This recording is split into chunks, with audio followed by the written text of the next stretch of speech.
Ya llegó el maestro Miguel Vadillo, director de la revista Contralínea, para otra mesa de investigación Contralínea sin Censura TV. Miguel, buenas noches, ¿cómo te va? Buenas noches, Vicente, muy bien. Qué complicado el ambiente rumbo al 2024. En todos lados se cuecen habas. Se esperan los resultados de la encuesta PT Verde Morena para definir al coordinador o coordinadora. Xóchitl Gálvez es la confirmada como candidata del frente. Se cumple lo que pronosticó el presidente. En Movimiento Ciudadano las cosas no están color de rosa ni naranjas, están color de hormiga, Miguel. ¿Por dónde le entramos a esta mesa? Sí, hay que, y hay que añadir lo que el presidente comentó en la conferencia matutina, en donde es un claro mensaje para cualquiera de los 6 integrantes de este frente, Morena, PT, Verde, de que vayan a manifestar en contra de la encuesta. Él dijo, el resultado de la encuesta, que será mañana a las 5 de la tarde, yo a esa persona, sea Claudia o cualquiera de los otros aspirantes, le entregaré el bastón de mando de la transformación de la continuidad. Y aquí es interesante esto, Vicente, porque el presidente es una advertencia, y me parece que es directamente a Marcelo, porque es el que ayer, precisamente, volvió a subir a redes sociales, un Twitter, un mensaje en el que decía que le preocupaba la forma de las encuestas y no sé cuánto. O sea, Marcelo sigue metiendo ruido de que no hay una transparencia en el proceso y que se ha cuidado mucho, hay que decirlo, esto se ha cuidado bastante bien. Y no como el otro grupo, la oposición. Entonces, lo que dice el presidente es, quien sea la o el ganador en la encuesta, yo le voy a alzar la mano, yo lo voy a apoyar, es decir, sobre quien sea. Entonces, si es Claudia, si es Marcelo, si es Adán, si es quien sea, el presidente le va a dar todo su apoyo. Las encuestas pues siguen exactamente en el mismo tenor. Marcelo no crece, no ha podido ocupar el primer espacio, primer lugar en las encuestas previas que se han estado haciendo, y eso pone muy nervioso a Marcelo. Por el otro lado, como bien decías, tienes a Movimiento Ciudadano, este partido de Dante Delgado, en donde él sigue insistiendo que van solos por la candidatura a la presidencia. Los posibles contendientes, uno de ellos, que tiene y lidera precisamente las encuestas de Movimiento Ciudadano, es Donaldo Colosio, el hijo de quien fuera asesinado en aquel momento del proceso, que iba a ser un proceso electoral, y él sostiene que está muy inmaduro todavía para contender por la presidencia y se baja, porque él está en favor de la coalición Partido Verde, PAN, PRD y PRI, es decir, estaría apoyando a Claudia, mientras que el gobernador, Xóchitl, perdón, mientras que el gobernador de Nuevo León, Samuel García, él quiere ser el candidato. Y anda tanteando las aguas. Y anda, él no quiere estar con la alianza, mientras que el gobernador quiere la alianza, pero Dante ya dijo, no vamos en alianza con el PAN, PRI y Partido Verde. Es decir, también ahí se está moviendo, hay mucha efervescencia en este momento, porque los que sean llamados coordinadores o como sean, realmente son los candidatos a la presidencia para el próximo año. Muy adelantado sí. Sin embargo, acá el presidente no ha perdido el control del gobierno, él va a seguir gobernando hasta el último día de su gestión. Y por el otro lado tenemos al PAN, PRI-PRD, que en el Ángel de la Independencia, con muy poca asistencia, hay que decirlo, para hacer una convocatoria de los 3 partidos, pues ya ungieron a Xóchitl Gálvez como la candidata a la presidencia de la oposición, junto con los grupos empresariales.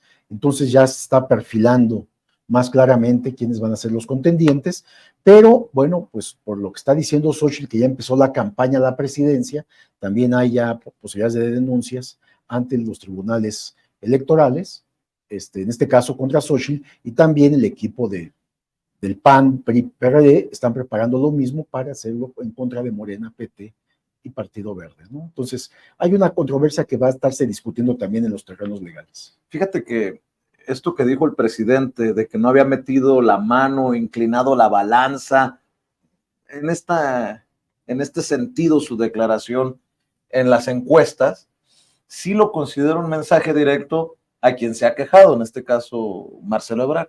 Tú eres de los que sigue sosteniendo, Miguel, que Marcelo podría romper y terminar el Movimiento Ciudadano, sí. Lo que también podría darnos un norte de por qué Movimiento Ciudadano no se ha definido, porque pareciera que no definen sus cosas, ¿no? Está esperando al resultado de mañana. Movimiento Ciudadano. Así es.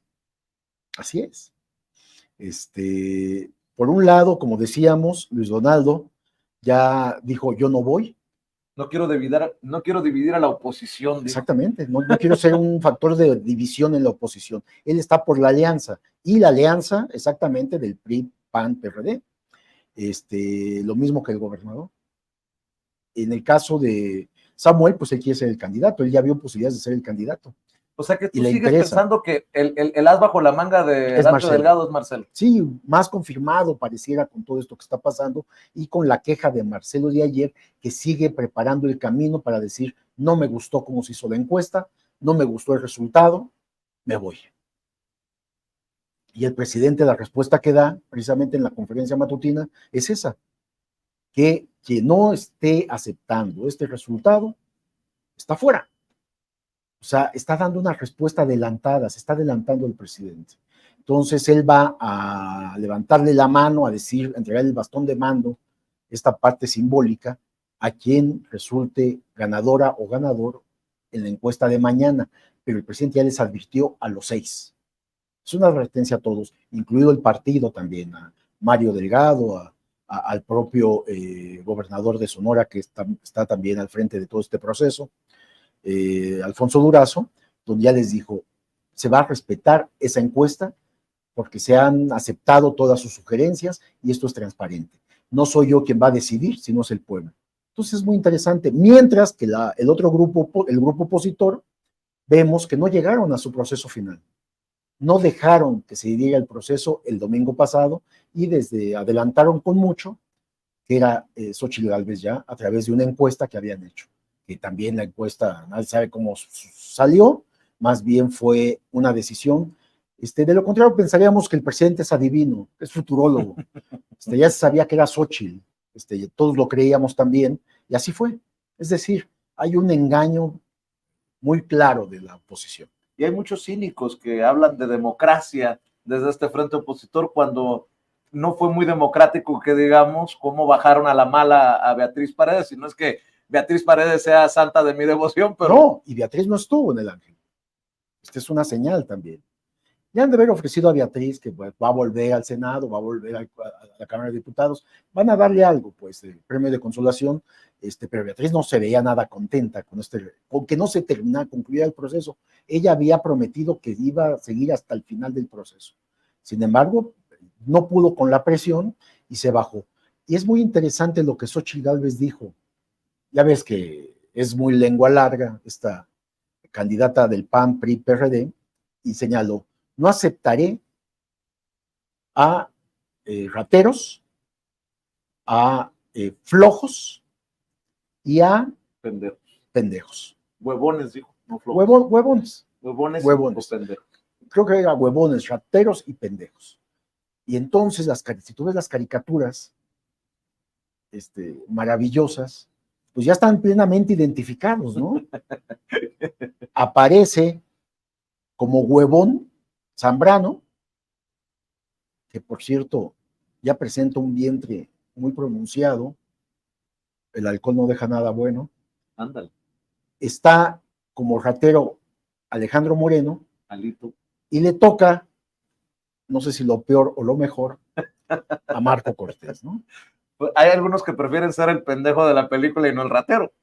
Por ejemplo, u otros los huevones y no los pendejos y rateros, ¿no? En fin, pero esto fue muy interesante porque la población, la prensa y los caricaturistas inmediatamente los identificaron, ¿no? Obviamente, ella no se los decía a ellos, pero cayó muy bien Y más allá, en las editoriales. maestro, más allá de quién sea el coordinador o la coordinadora, Ujú. porque al final la encuesta que vale es la que ya tienen en el World Trade Center y los cuestionarios que van a contar, y más allá de lo que digas tú, de lo que diga yo y de lo que diga el financiero hoy o lo que diga quien sea, lo que va a contar es lo que ya tienen ahí. Exactamente. ¿Quién es el gran perdedor en este merequetengue? Has hecho un repaso por los diferentes grupos políticos. Insisto, más allá de quien sea el coordinador o coordinadora, por ejemplo, Movimiento Ciudadano estaría a punto de desmoronarse siendo el partido que se veía que podía arrebatarle al PRI y al PAN La segunda un fuerza protagonismo político, ¿no? en el En nuestro Congreso, país. inclusive. Pero así como están las cosas para Dante Delgado, están muy complicadas.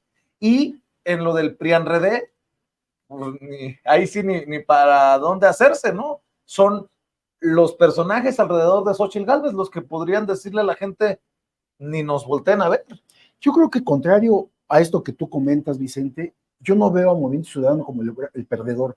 El gran perdedor es esta alianza PAN-PRI-PRD.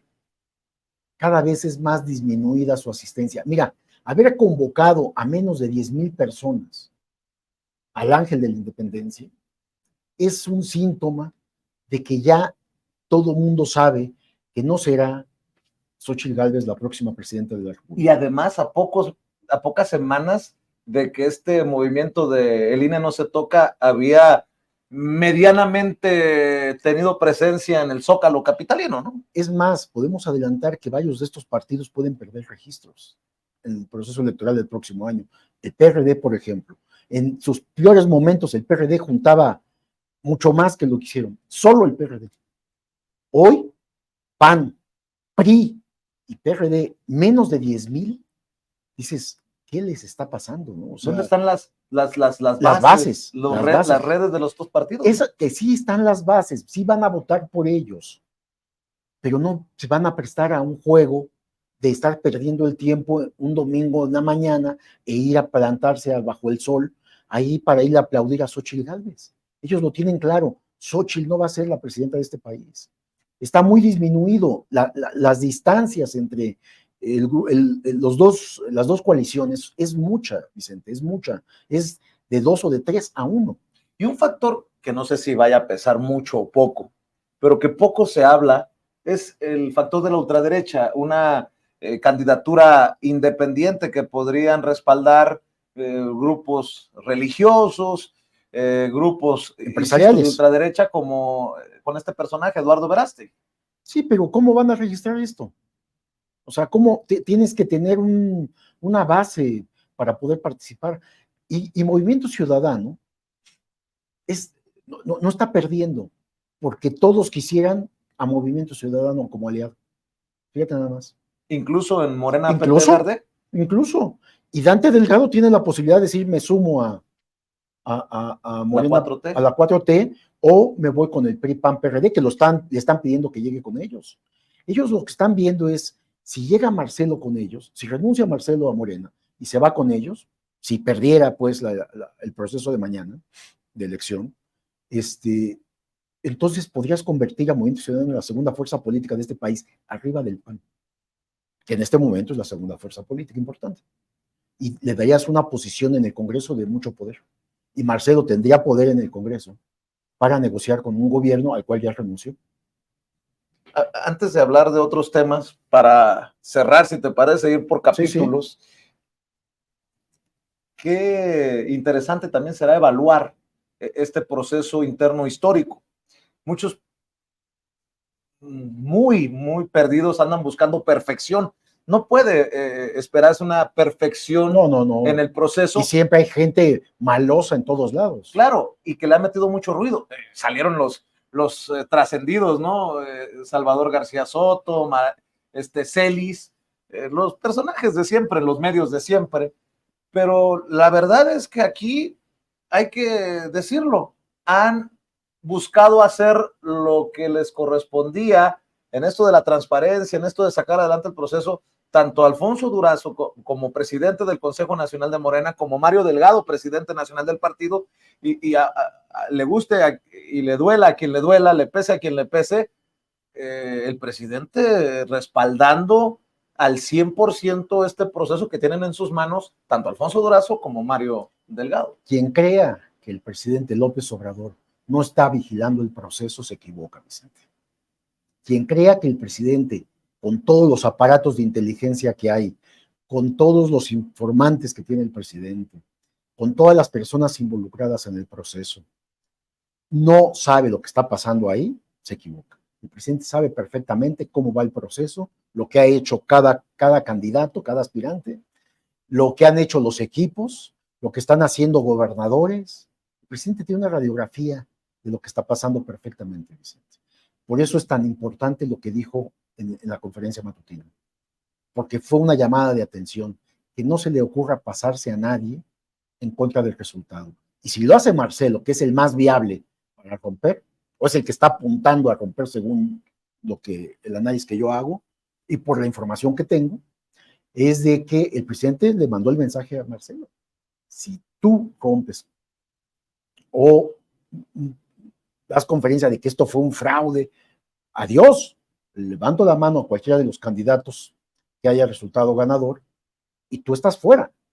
Entonces es un mensaje a todo Morena, es un mensaje al 60-70% de la población que sigue al presidente, de que va a expulsar a cualquiera que haga ruido después de la decisión. Y esto es interesante porque quien ha sido blanco de críticas, no sé si merecidas o inmerecidas, ha sido Mario Delgado, quien ahora tiene todo el respaldo del presidente y vaya presión, ¿no?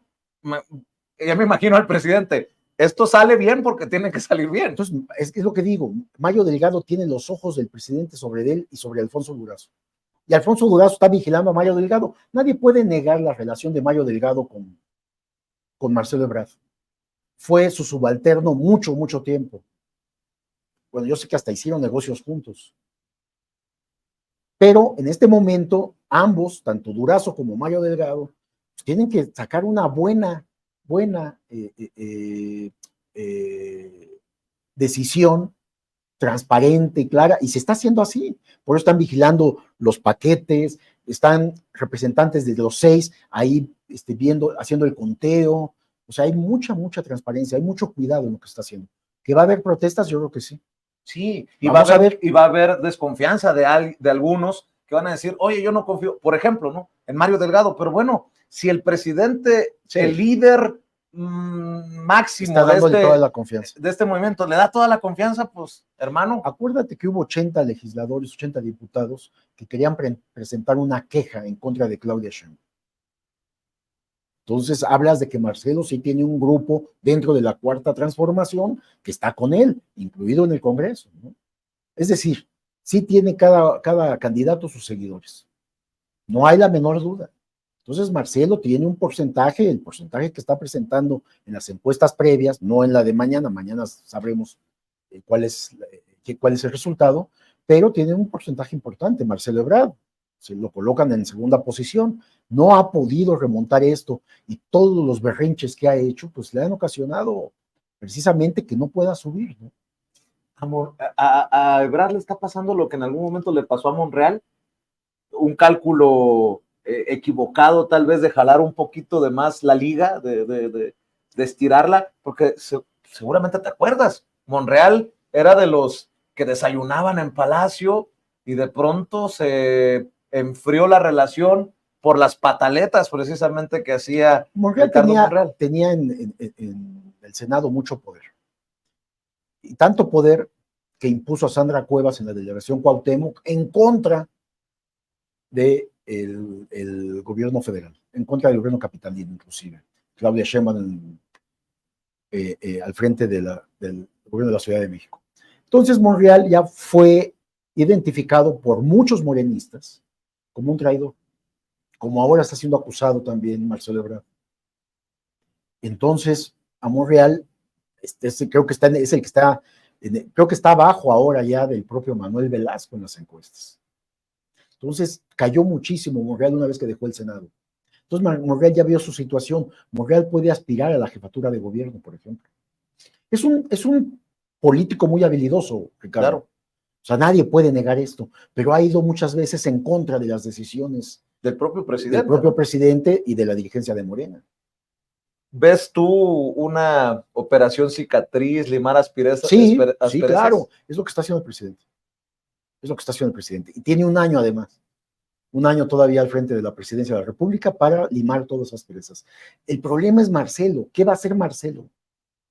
Es un tipo temperamental.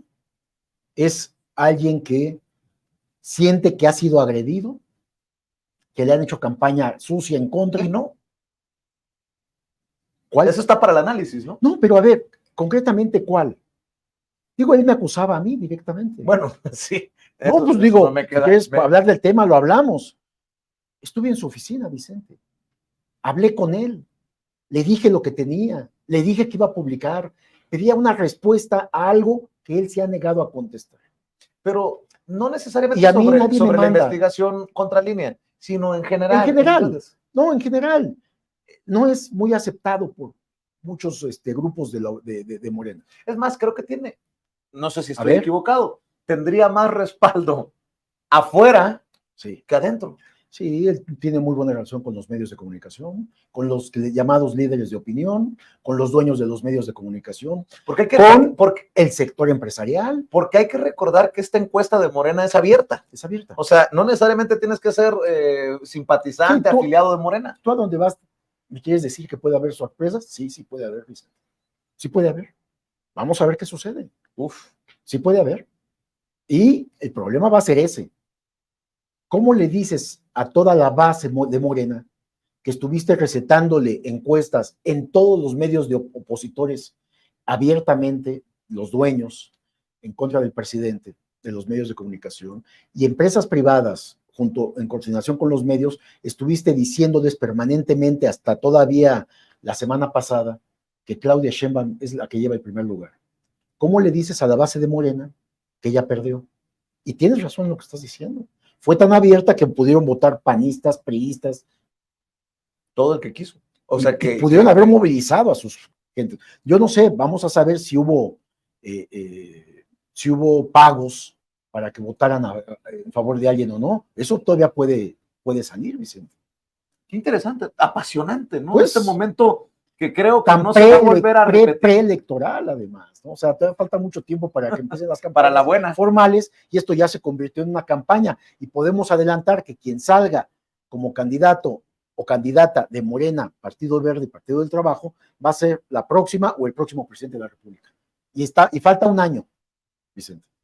Qué interesante, maestro. Como también interesante cómo se mueven los intereses y el golpeteo desde el Poder Judicial para el presidente o contra el presidente Andrés Manuel López Obrador.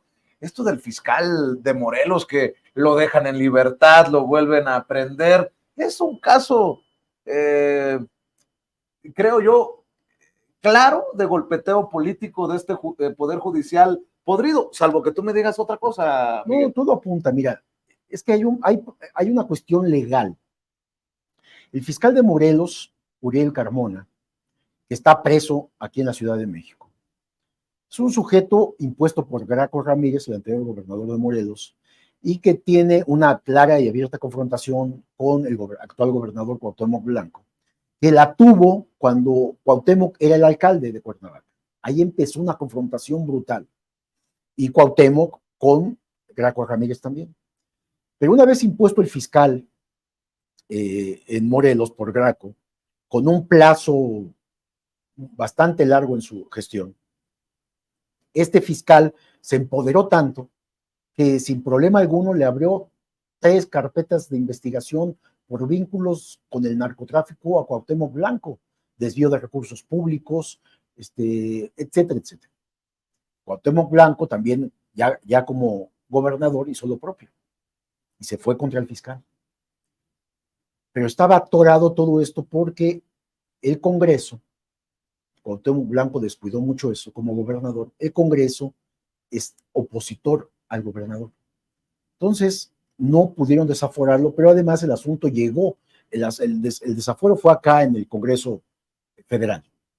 el asunto llegó a la Suprema Corte y en la Suprema Corte dijeron no, el fiscal Uriel Carmona tiene fuero federal. Es decir, en la Fiscalía General de la República hay una carpeta de investigación desde 2019 en contra de este fiscal por vínculos con el crimen, la delincuencia organizada y el lavado de dinero. Además, tráfico de influencias, abuso de poder, tráfico de mercancías. ¿Y qué es lo que pasó con esta investigación? La Unidad de Inteligencia Naval, con autorizaciones de juzgados, colgó las comunicaciones del fiscal. Y entonces hay un par de carpetas que tenemos nosotros también. Una de ellas, no sé si tenga las dos, la sacó sin embargo. Nosotros empezamos a revisar toda esta información y pues solamente te habla de la enorme corrupción de este fiscal. Pero todo eso pasa a la parte federal, Vicente, de la cual está amparado por el Poder Judicial, por la Suprema Corte, este fiscal. Es decir, a nivel federal no lo pueden aprender. No, es más, Estados Unidos está pidiendo su extradición. Pues en otras palabras, el expediente a nivel federal estaría congelado. Está congelado, porque tiene fuero el fiscal.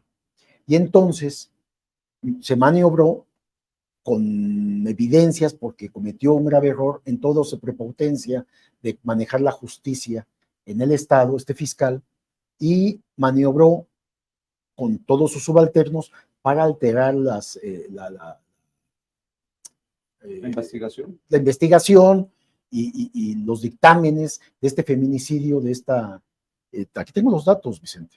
El feminicidio de esta mujer, que de la Ciudad de México se la llevaron que a ella la matan en la Ciudad de México, muere en la Ciudad de México, y el cadáver lo llevan a Morelos, porque había un arreglo. El presunto homicida, que es Rautel, que es un empresario aduanal y es el principal sospechoso de este crimen, Ariadna Fernanda. Entonces, la Fiscalía de la Ciudad de México abre el caso, abre la carpeta, y con toda esta información de las grabaciones y con la información, se le hace una segunda autopsia y se encuentra que no murió de una congestión alcohólica, sino que fue de un golpe que recibió. Y Rautel, este empresario, es el que está acusado y está preso además. Y tiene vínculos con el fiscal. Y en las grabaciones que tenemos, en estas transcripciones de mensajes de chat, él habla de cambiar el dictamen para decir que fue una congestión y no por golpes. Y aquí está. Entonces hay pruebas de esto. Es del celular del fiscal con sus colaboradores, con distintos colaboradores. Son varios los que participan en todo este manejo sucio del expediente. Con todo lo que estás diciendo, Miguel, por eso lo entiendo como un golpe o un golpeteo político, seguir respaldando a este personaje que tiene cola larga desde un poder judicial confrontado con el poder ejecutivo, que desde su trinchera avaló la investigación y el caso contra el fiscal de Morelos. Sí, exactamente. Por ahí va la cosa, ¿no? Sí, sí, claro. Entonces es muy interesante porque estas conversaciones que sostiene con diversos colaboradores, él revela que trafica con la justicia, que recibe sobornos para cambiar las disposiciones legales, para dejar libre a delincuentes, para tener vínculos con criminales. Y uno de los casos por el cual está preso es este. Entonces, la Suprema Corte dice, tienen que soltarlo. Un tribunal. Tienen que soltarlo, lo sueltan, lo liberan y ahí mismo lo capturan porque tiene otra orden de aprehensión por otro delito asociado con todo esto.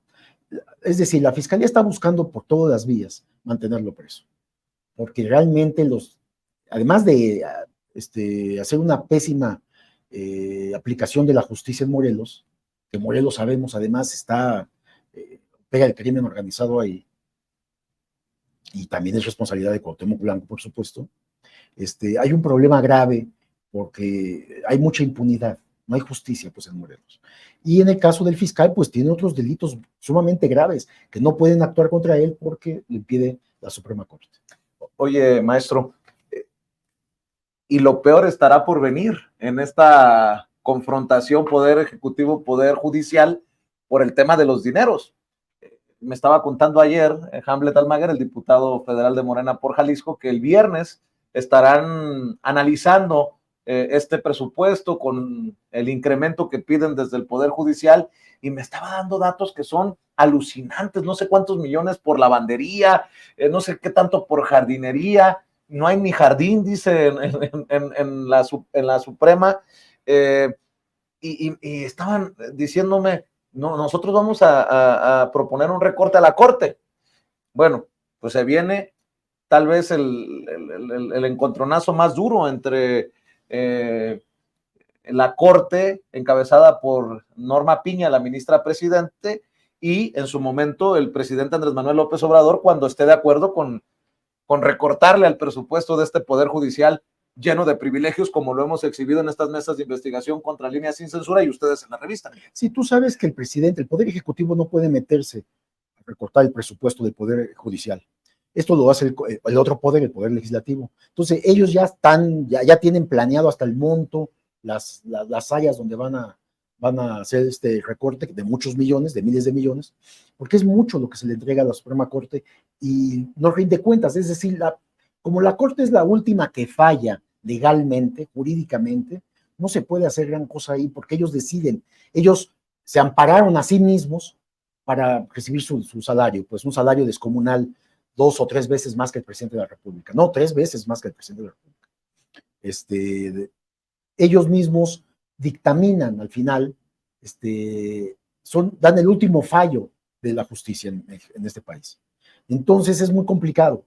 Por eso se tiene que separar el Consejo de la Judicatura de la Suprema Corte de Justicia de la Nación, para que un órgano distinto, independiente, realmente vigile y sancione la Suprema Corte a los ministros. Estos gastos descomunales que mencionas, y hemos dado la larga lista aquí de todas las prestaciones y prebendas que tienen los ministros de la Corte, no solo los ministros, también los magistrados de tribunales y hasta los jueces. Me estaba diciendo Hamlet que hay incluso un apartado de no sé cuántos millones para utensilios en el comedor, o sea, para cucharas, cuchillos, tenedores y ollas, y también otros tantos millones para ese comedor que por cuestiones sirve a estos personajes. O simplemente ellos deciden, hoy qué queremos comer, que venga de tal restaurante, el más caro que te puedas imaginar en México, que nos traigan de ahí. Y hay presupuesto. Bueno, tienen presupuesto para pagan exactamente del presupuesto público ese tipo de comidas, que además son de costosas, imagínate estarlas llevando, o sea, no, o sea, es un gasto descomunal lo que hace la Corte. Y pues bueno, esta confrontación de la que hablas, que ha mantenido mucha polémica y va a continuar, va a ser muy interesante con el cambio de gobierno que va a pasar ahí. Ahí se viene sea quien sea, lo fuerte, ¿no? Pues es un poder, el Poder Judicial tiene ahora sí que mucho poder porque es el último que tiene la decisión final. Es el que tiene la decisión final y pues siempre se va a hacer un obstáculo para mejorar las condiciones en este país. Y ellos no están con la población, Vicente, que es lo más grave. Ellos están con los grupos de poder económico principalmente.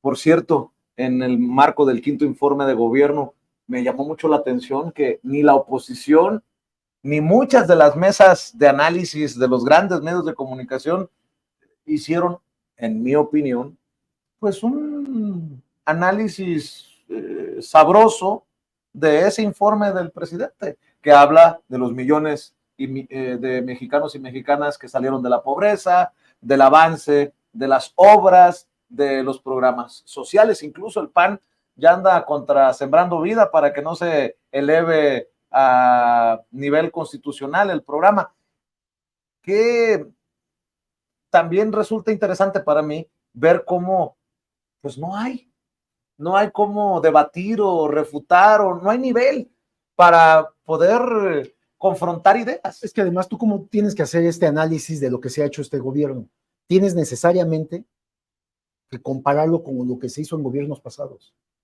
O sea, ¿contra qué lo comparas? Pues contra lo que han hecho gobiernos panistas y priistas. Y si haces un comparativo, encuentras verdaderamente una diferencia abismal, y es lo que no quieren hacer ellos, ni los analistas, ni los comentaristas, ni la oposición quiere hacer eso.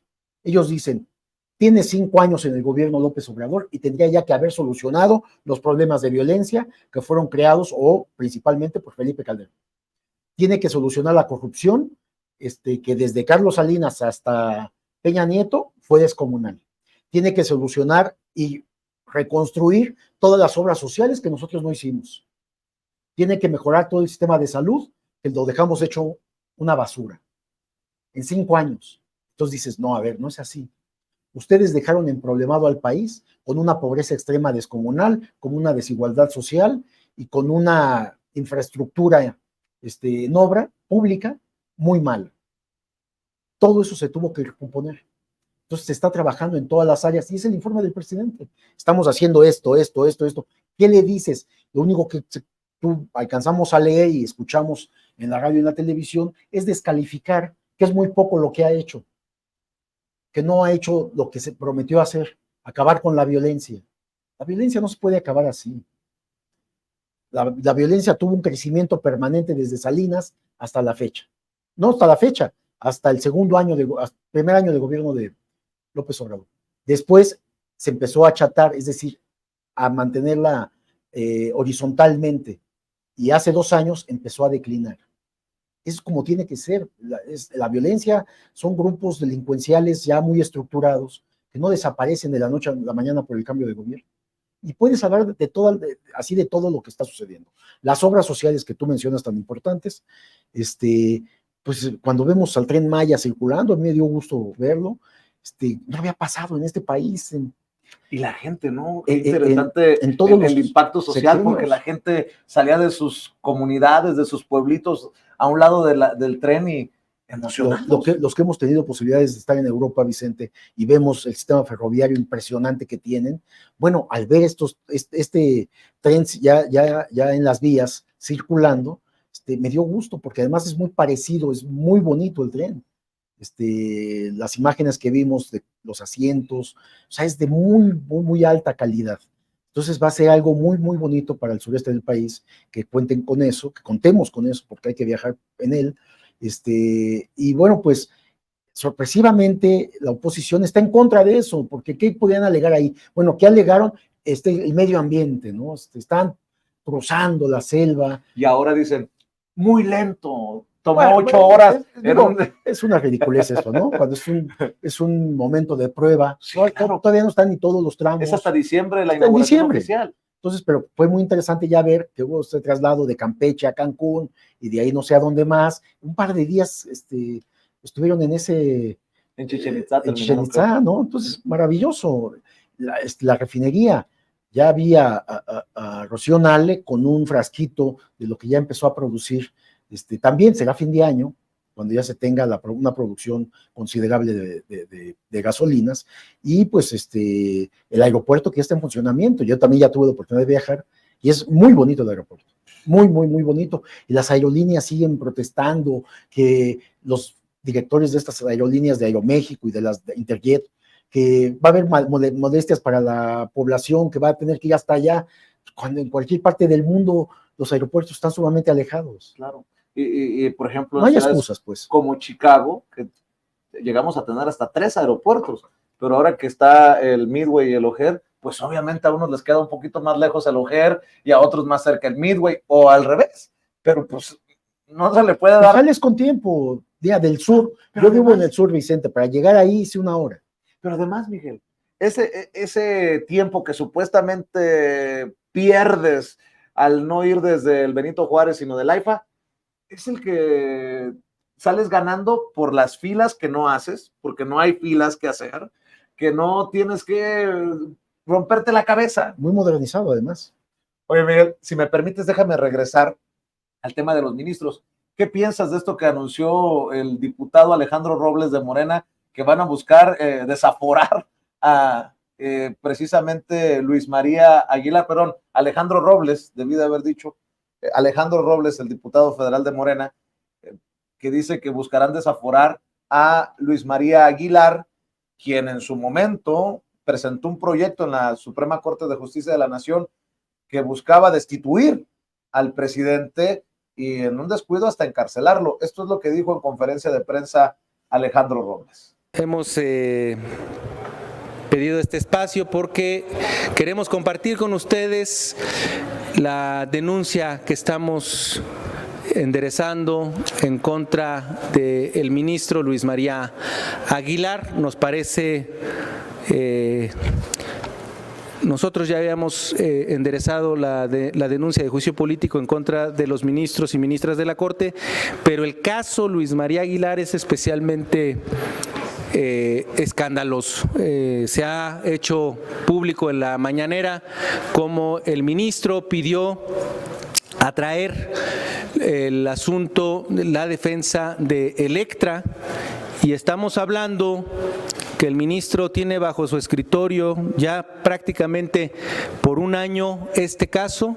Son 40,000 millones de pesos, el equivalente a presupuestos de algunos estados de nuestro país, o con lo que podríamos incrementar un 20% más la pensión universal de adulto mayor, o poder financiar 3 programas de jóvenes construyendo el futuro. Es decir, esta corrupción del ministro va más allá de la corrupción tradicional a la que estamos desafortunadamente habituados ver por parte de estos juzgadores. Lo de Luis María Aguilar no tiene nombre. Nosotros queremos, ya también presentamos un punto de acuerdo para que sea con base en el interés de la nación que resuelva la Corte este caso, pero creo que no debe, tenemos un consenso en que no debe quedar impune. Entonces, el día de hoy acudimos a la Fiscalía de la República a enderezar esta denuncia. Lo mismo hicimos del conocimiento de la Unidad de Inteligencia Financiera y del SAT, del Servicio de Administración Tributaria, y de la misma Comisión Nacional y de Valores. Creemos que es importante que estas instancias estén atentas porque ya sabemos cómo se las gastan estos capos de cuello blanco, que es precisamente a través de sus prestanombres, ¿no? Al estilo de Genaro García Luna, este ministro debe tener algún familiar, algún pariente, algún ser querido, precisamente a través de quien está recibiendo los sobornos. Nosotros tenemos la presunción, no somos ingenuos, de que este caso de evasión fiscal que está ayudándole a Salinas Pliego, este ministro, lo hace no de gratis. Precisamente por eso estamos pidiendo esta investigación, y ojalá tuviera la decencia este ministro Luis María Aguilar de separarse del cargo para permitir la investigación, pero como sabemos que no tienen el más mínimo gramo de decencia, estamos pidiendo a la Fiscalía precisamente que lleve a cabo esta investigación y de encontrar estos indicios que soliciten la declaración de procedencia a esta Cámara.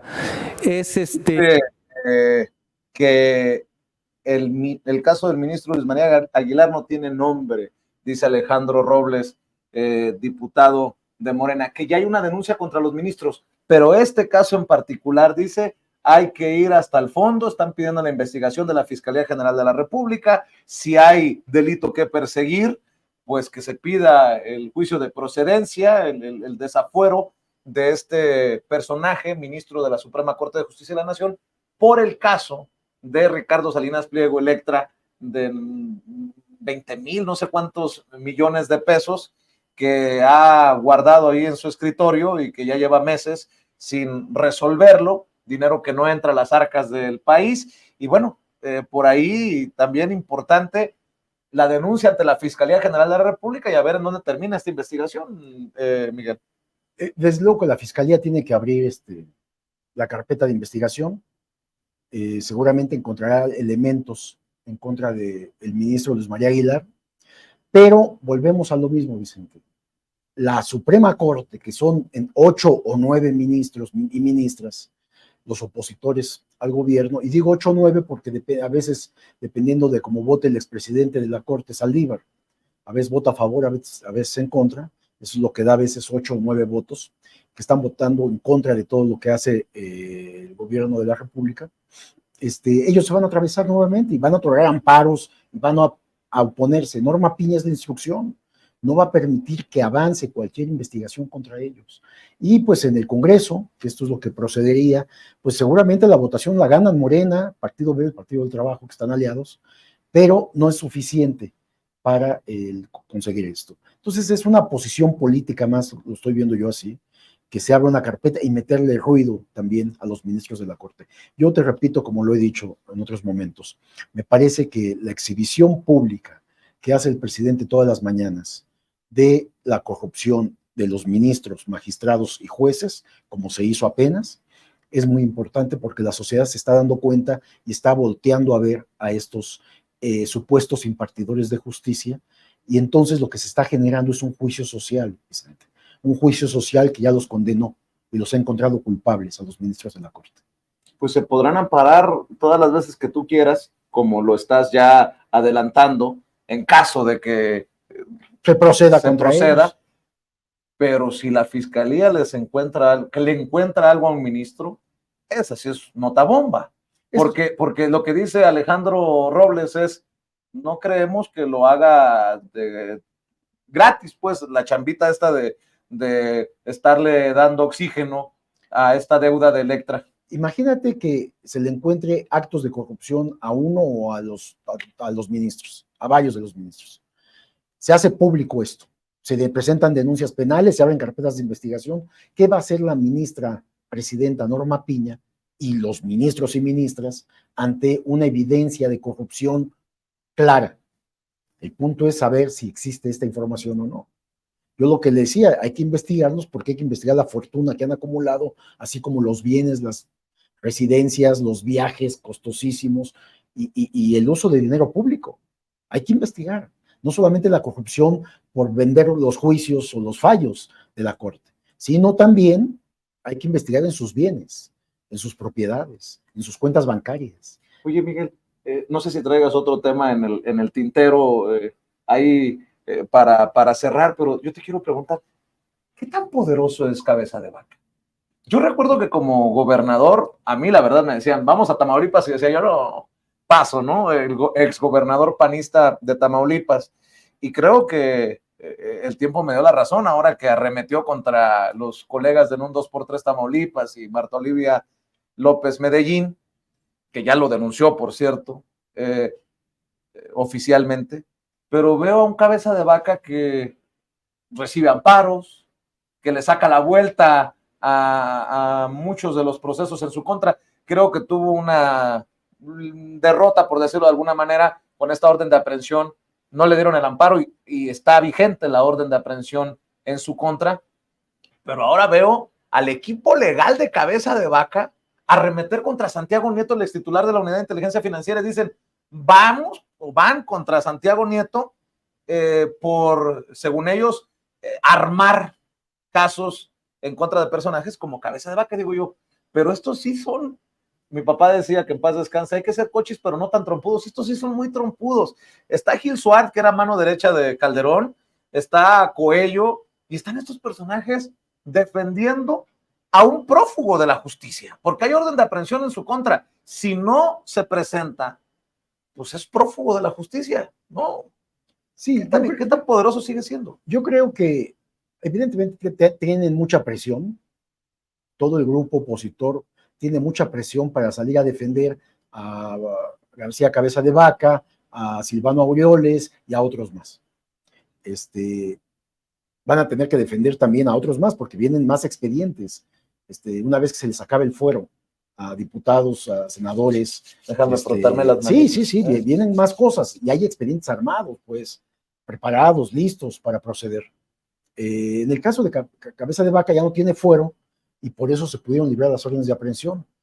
El punto es, ¿por qué no enfrentar en juicios abiertos esta circunstancia, no? Pues tienen miedo de ir presos, pues no hay la menor duda. Por eso, en el caso de García Cabeza de Vaca, no se presentó ni siquiera a su inscripción para contender cuando estaban en la selección del coordinador de esta alianza. Ahora ya fue nombrado en coordinador en el tema de seguridad para la propia alianza, en el proyecto para el siguiente gobierno. Y bueno, pues Cabeza de Vaca gobernaba con mano dura Tamaulipas, tenía bajo control las distintas autoridades, y ahora todos los que son delincuentes políticos que han cometido actos ilícitos, tienen una ventaja, que el Poder Judicial les está otorgando amparos a discreción. Acabamos de ver cómo se le da un amparo al exdirector de Pemex, precisamente para que no pague el fraude que se cometió con nitrogenados, la planta de fertilizantes, ¿no? Y esto tiene que estar enfrentando tanto la Fiscalía General de la República, que es autónoma, como el gobierno federal. Y dicen, el mismo presidente comentaba, vamos a presentar recursos legales ante esto. Los recursos legales se presentan ante quién, otra vez ante el Poder Judicial.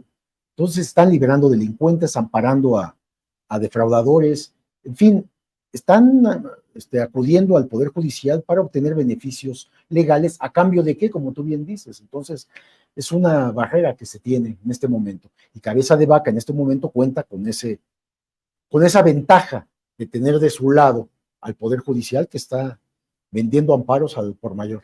Y en un descuido lo único que tiene es dinero para poderle pagar a estos abogados para sus intereses, ¿no?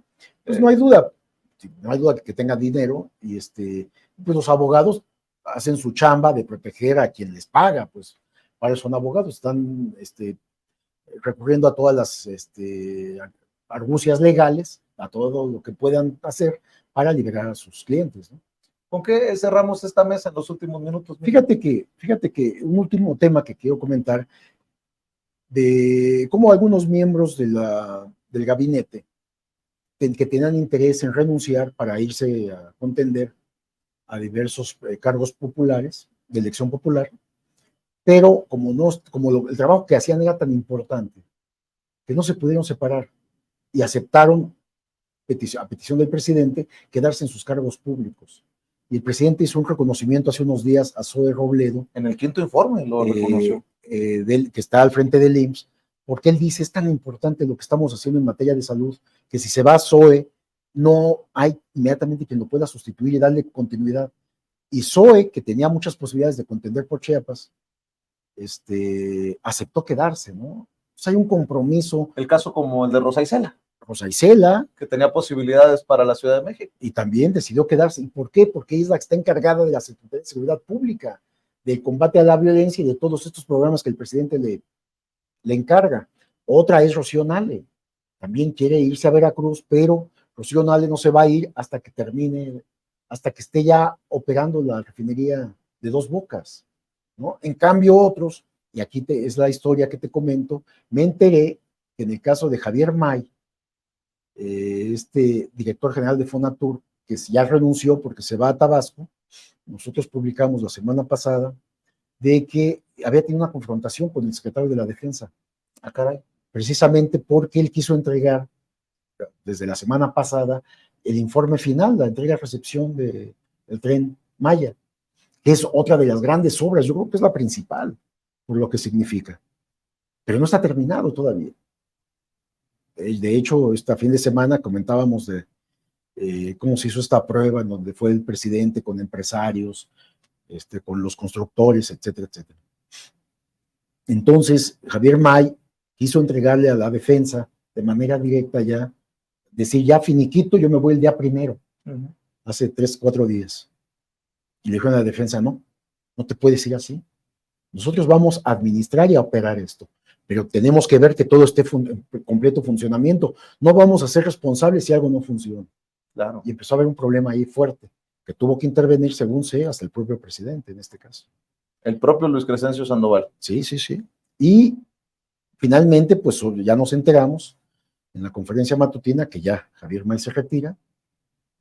Buscará ser gobernador de Tabasco. Y quiere ser gobernador en Tabasco, ya tenía prisa, pero deja aún sin concluir todo el Tren Maya, pues, o sea, una parte ya está, todavía falta, es decir, políticos que ven intereses personales sobre los intereses de la nación. Otro fue Alfonso Durazo, que se fue a competir por Sonora y ganó la gubernatura, y que dejó la Secretaría de Seguridad Pública, ¿no? Algo que le importaba mucho al presidente porque es la que atiende todo esto de la violencia, los crímenes en todo el país, ¿no? Entonces, digo, no por demeritar, pero una cosa es que se vaya Ricardo Sheffield, el procurador del consumidor, a buscar también contender en Guanajuato, y otra cosa es que el responsable del Tren Maya diga, ahí nos vemos y ahí terminan ustedes, ahí cierran la puerta a ustedes, ¿no? Y es parte de la ambición de los políticos, ¿no? De los funcionarios, de los servidores públicos. Ven que en este momento Morena ha crecido en todo el país, que puede ganar, de las 9 puede ganar 7 gubernaturas más, ¿no? Pasaría prácticamente a tener 2 o 3 que no controle, todo lo demás sería ya de Morena, y entonces todo el mundo quiere montarse, porque saben que tienen muchas posibilidades y son los candidatos en los estados, ¿no? Y no solamente personajes del gabinete, se vienen renuncias o solicitudes de licencia, por ejemplo, en el caso del Senado. Claro. Buscará Alejandro Armenta, presidente o expresidente de la mesa directiva del Senado, ser gobernador en Puebla, y lo mismo Ignacio Mier, coordinador de la bancada de Morena en la Cámara de Diputados. Ahí va a haber un enfrentamiento filial, porque son familiares, ¿no? Sí, es que precisamente es lo que sucede. Hay muchos aspirantes de Morena para contender por las gubernaturas, porque saben que prácticamente la tienen ganada. El que sea el candidato va a ganar. Entonces, todos quieren ser los candidatos. No, ya no están pensando que van a enfrentarse a la oposición. Prácticamente la oposición está destrozada, está desaparecida. Otra contienda que hay que seguir de cerca, Miguel, no solamente la grande, como decimos, la Ciudad de México, ¿eh? Sí, a mí me sorprendió esta declaración de Omar García Harfuch de ayer, creo, antier, que está preparado para el encargo, cuando él se había descartado ya algunos meses atrás y había hablado de aspirar a ser secretario de Seguridad Federal. Y ahora, pues, vamos 2 pasos hacia atrás y todavía no, nada está. Se está moviendo la rueda, ¿no? Se está moviendo. Sí, en el caso de García Harfuch tiene en las encuestas una buena posición. Y nadie está descartado, hasta Mario Delgado se ha manejado en las encuestas, el presidente nacional de Morena, el propio Ricardo Monreal, por ahí hasta Miguel Torruco, diputado federal, hijo del secretario de Turismo, Clara Brugada. Va a ser una contienda importante, porque se buscará también el próximo año recuperar lo que de alguna manera se perdió en el pasado proceso electoral en la Ciudad de México, el bastión más importante, creo yo, del obradorismo, ¿no? Y no descarto ni a la propia Rosa Isela. ¿En serio? Sí, ella dijo, yo continúo, pero bueno, faltan varios meses para que empiece finalmente la contienda, que se apunten los aspirantes. Eso sí, y pueden renunciar en los siguientes meses, antes de que termine el año, o a finales de año, y pueden apuntarse. Entonces, son muchos contendientes. También aquí ha crecido, yo creo que después del descalabro, de haber perdido tantas alcaldías en la Ciudad de México, ahora hay un mejor panorama, pues. Yo creo que van a recuperar varias alcaldías también, y por supuesto yo sí creo que van a continuar al frente del gobierno capitalino. No veo un fuerte candidato opositor u opositora para contender por la Ciudad de México. ¿Sabes qué es lo que va a estar interesante también, maestro? Es ver en el gabinete actual quiénes podrían quedarse, más allá de quién sea el coordinador o coordinadora, bueno, y que gane en las elecciones del próximo año, que se puedan perfilar para darle continuidad al proyecto. Digo, no anticipo yo, más allá de si es coordinadora o coordinador de la defensa de la Cuarta Transformación, candidata o candidato, presidente o presidenta, el que suceda o la que suceda al presidente, yo no veo una limpia, pues, es decir, hacemos limpia como sucede en los sexenios y yo llego con mi nuevo equipo. Lo que sí te puedo decir es que Marcelo Ebrard no va a estar en el próximo gabinete. Bueno. Pero sí hay, por supuesto, pero hay simpatías con Claudia de algunos secretarios de Estado y otros no. Otros están con Marcelo Ebrard.